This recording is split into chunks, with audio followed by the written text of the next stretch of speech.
and I think it was the Washington, maybe it was the Oregon Secretary of State talked to a National League group, didn't they, Judy? About how you started voting by mail. Yeah. And it was done very intentionally with a lot of planning and, it was understandable, and they emphasized that people were able to buy into it. And no politician is going to go against constituents who want something. Right. And I very, think that's where a lot of it's coming from this year. Sorry to interrupt you, Barbara. no, that's, what we did was to look at the Heritage Foundation. They made a list of all the horrible voter fraud there is. And in Alabama, for the past 20 years, we've had one case of voter fraud every year.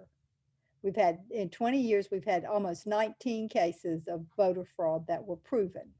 And we have tried to use that statistic rather than no excuse absentee ballot as a slippery slope down the road to hell. Okay. Okay, that's helpful. Go ahead, Liz. I want to say, don't get complacent. There was a town hall for the 13th district state legislators last night, in which all three of them affirmed that they are all in favor of bringing back in-person voting. And the Republicans have, submitted proposals which so far have not passed. But just because it's a good idea, just because it's easier and safer, doesn't mean there aren't people who are trying to switch us back. So vigilance. That's true. There was a bill in the legislature this year. Exactly. Right. Yep. So I think if part of what we're doing is if increasing education in civics and increasing how to be savvy digital information consumers is important for the next 4 years to combat this information, then what could we do on our personal timelines? What can we do in terms of what we share? I mean, there's some data that I have, which I have not fact checked, but my understanding from watching one of the YouTubers that I watch, Bo of the Fifth Column, who generally provides very good data, is that in the state of Texas, this time there were 17 million registered voters, and there were 16 cases of voter fraud found in the last election. Would be less than one in a million, which I have to go and check that data. I haven't checked it, but finding data that's interesting like that. I think one of the big issues around voter issues is that people don't understand the importance of paper ballots, for example. Why would we have paper ballots? And so it's a way of trying to think of ways that we can create information that will attract people, that has to have a graphic that's accurate and valid. We're going to talk next week about photography and videos, but and how evidence can be manipulated there. But I think the other issue is understanding, possibly we need to do a better job, or all of us together, all of our partner organizations need to be a better job of explaining, of asking the question, why is it safer for someone to vote in person with ID rather than using signature validation? The IRS accepts my, will send me a refund if I send them the data. And they're accepting my signature and my social security number all electronically. Why is it I'm, without a paper receipt, which is difficult? So is there a way that we can do that? Or a way of teaching evaluating information could be helpful? Or just plain teaching critical thinking. Right, because a lot of what he's talking about in this episode is critical thinking. Thinking. That was one thing that we used in Alabama when there was a move to get rid of the Common Core educational standards. People said, oh, it's godless and communism. And we said it teaches critical thinking, that stresses of reading original sources in history and talking about the underlying issues and evaluating, just like he was talking about. that's a long-term solution. It is a long-term solution, but it's one that probably needs to start fairly quickly, I would imagine, because otherwise it would be, you know, difficult to find that. We have to get started now, because if we didn't, then we would, you know, we won't be ready for the next time. So I'm going to show you a few more resources from the Center for an Informed Public, just so you can see. And these will be in the emails that come up, but you can just go to their website and see these. But so, for example, this is the lecture 1.1. This is the introduction to the Calling Bullshit class. And I've watched a lot of these, and you can watch the lectures on YouTube, and they're quite good. Kate Starbird on Crises and Disinformation, a video. She's one of the principal investigators here. And she's talking about how disinformation can change and affect real-world crises. Here's talking about deep fakes, which have to do with recordings. And we're going to be probably talking about this a little bit next week, and the US elections. And there's a quiz, which we can look at. And so they have a whole plethora of information. They have lectures. This is a little lecture series on fake news, the truth about COVID. I subscribe this TED Talk, by the way, this one, We're Drowning in BS, but you can learn how to fight back. This is very good, and it's going to be one of the resources. It's only about 17 minutes. And so the reason I'm showing this is that it's the responsibility of all of us to try and show the information so that other people that are near us can start understanding that that's available. And if you have other resources that you are using for evaluating information, that is also a really important factor. Anne, did you have something? Yeah, I did. I can't find the actual resource right now, but it was when Kim Wyman presented at our lobby week. She talked about the ratings that the election process in Washington had, and she, you know, we were 100% on one of them, and I can't. Judy, you are nodding your head. Do you remember those? You're muted.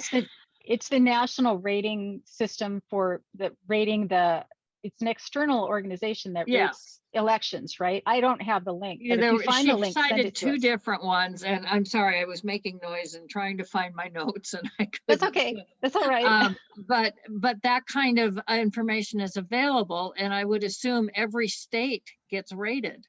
So you can find out how Alabama got rated in that in comparison to Washington and Oregon, if you want, you know, that kind of thing. And so that just being a practical application to the issue we were talking about. And the Carter Center does evaluations of countries and how fair and free the countries are in terms of election. The United States is not up at the top there, right? You know, it's not at the bottom, but it's not up there with the top. And other countries, because they have more centralized governments, because a whole bunch of reasons, other countries have managed to solve this problem. But we have one of the big problems with voting in this country is we vote in a lot more elections in the United States. We are asked to vote in more races. We are asked to vote in more elections. And our elections are more complicated because election law is made at the state level and administered at the county level. And so when people say to us they don't want to vote or they don't want to register to vote, one of the biggest, most valid claims is it is not easy to vote. Those of us who may have been raised doing it, who may have done it our whole lives, for us, it may not be that difficult, but for somebody who's never done it, it is not easy. And it's certainly not easy compared to other countries, which is part of the picture that we don't always show when we talk about voting, when we're trying to get people to vote. Any other questions about today or comments about evaluating evidence? I think critical thinking is a really important piece There are, I'm trying to think of the name, and I subscribe to it. It's a program that was started by a number of people, including a former Supreme Court justice.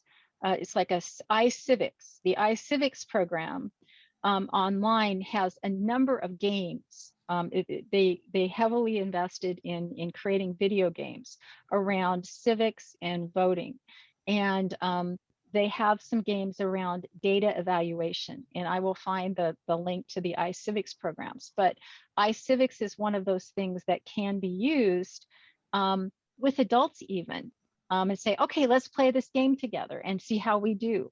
It doesn't have to be forever, especially if you're drinking wine or you're outside, you know, having a good time or something. It can be something fun that you can do. But I've played the iCivics game. It has all these different levels in terms of evaluating data. And I learned a lot about how I looked at websites and stuff, but it requires practice.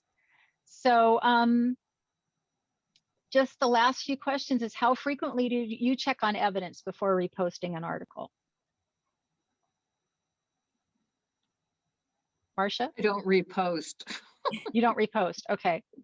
I do. If and it's the thing that you said about it not making sense, or it just doesn't seem right, then I'm more inclined to check. A couple of things. I need the link for the next showing, because I came a little bit late. Right. And then something Barbara said was that legislators are not going to go against their constituents. I don't think that's true at all, because right now you have had this election in Georgia that was one of the best that they've ever had, and they're trying to pass all kinds of laws to make it harder. And we have an example here in Washington of, you know, the vast majority of Washingtonians are very satisfied with how we run elections here, and yet you have some legislators that are trying to make it more difficult. Yeah, so it's an ideological thing. Go ahead, Liz, and then I would just Barbara. make the point that confirmation bias applies here too. I mean, sometimes legislators aren't consciously, deliberately going against the wishes of their constituents, but they're hearing, they're noticing the constituents that agree with them, whereas they're subconsciously discounting or just not interacting day to day socially with the ones that don't. I think that's a good point. Go ahead, Barbara. Thanks. That's kind of what I meant. Rather than because obviously my legislators may not listen to me, but they listen to constituents where there is that confirmation bias. But it is another argument for taking the trouble to formally go online and send those emails about things that you care about, because they keep score. They know, or their staff is telling them, gee, you know, you have 50 people who wrote in worried about how they think you're going to vote on this. Right. So next time we're going to talk about evaluating photos and videos, episode 7. And I wanted to thank all of you for coming, and also to remind you that this is going to be up on the YouTube channel in a few days. And you'll get an email with the slides and links. And Charlie's created this great takeaways. You know, what are the evidence for the claim? Is the evidence relevant? Not all evidence is created equal. And I think one of the things we have to remember is that all this stuff is created by humans. Correlation isn't causation. And the quality of the evidence affects our quality of our decisions. And thank you for joining us. I'll be around for another 5 minutes or so if you guys want to hang out. And we'll see you next week.